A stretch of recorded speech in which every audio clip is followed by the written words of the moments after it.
America নিপাত যাক, Israel ধ্বংস হোক, এই স্লোগানে মুখর ইরানের রাজপথ, তেহরানের শহরের পথে পথে বিজয় উল্লাস, জাতীয় পতাকা হাতে জনতার মিছিল, চারদিকে ধর্মীয় সঙ্গীত আর বিপ্লবী স্লোগানে মুখরিত গোটা দেশ।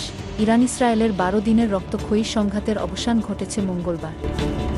মার্কিন হামলার জবাবে মধ্যপ্রাচ্যের বিভিন্ন মার্কিন ঘাঁটিতে একযোগে মিসাইল হামলা চালায় ইরান। এই হামলাকেই বলা হচ্ছে আসল পাল্টা আঘাত। ইরানের মিসাইল ছোড়ার কয়েক ঘণ্টার মধ্যেই কাঁপে পশ্চিমারা। নেতানিয়াহু দেন আকুতি বার্তা, আর মার্কিন প্রেসিডেন্ট ট্রাম্প ঘোষণা দেন যুদ্ধবিরতি। তবে যুদ্ধবিরতির আগ মুহূর্ত পর্যন্ত ইসরায়েলকে শিক্ষা দিয়ে ছেড়েছেন আয়াতুল। এই যেন এক ঐতিহাসিক মুহূর্তের সাক্ষী গোটা ইরান। রাজনৈতিক এবং সামরিক মহলে তৈরি হয়েছে চরম উচ্ছ্বাস। তেহরান সহ অন্যান্য শহরে অনুষ্ঠিত হয়েছে বিজয় র্যালি। ইরানের সংসদ স্পিকার ও আইআরজিসির সাবেক কমান্ডার মাহদি মোহাম্মদি বলেছেন, এই বিজয় শুধু সামরিক নয়, কূটনৈতিকভাবে ও এটি যুগান্তকারী। পারমাণবিক শক্তি অধিদপ্তরের মুখপাত্র বেহরুজ কামাল ভান্দি হুঁশিয়ারি দিয়ে বলেন, ইরানের পারমাণবিক কর্মসূচি কেউ থামাতে পারবে না। বিজ্ঞানভিত্তিক এই পথচলা কোনো দিন থামবে না। ইরানের অর্থমন্ত্রী বলেন, জায়নবাদী শক্তি ধ্বংস না হওয়া পর্যন্ত এই যুদ্ধ চলবে।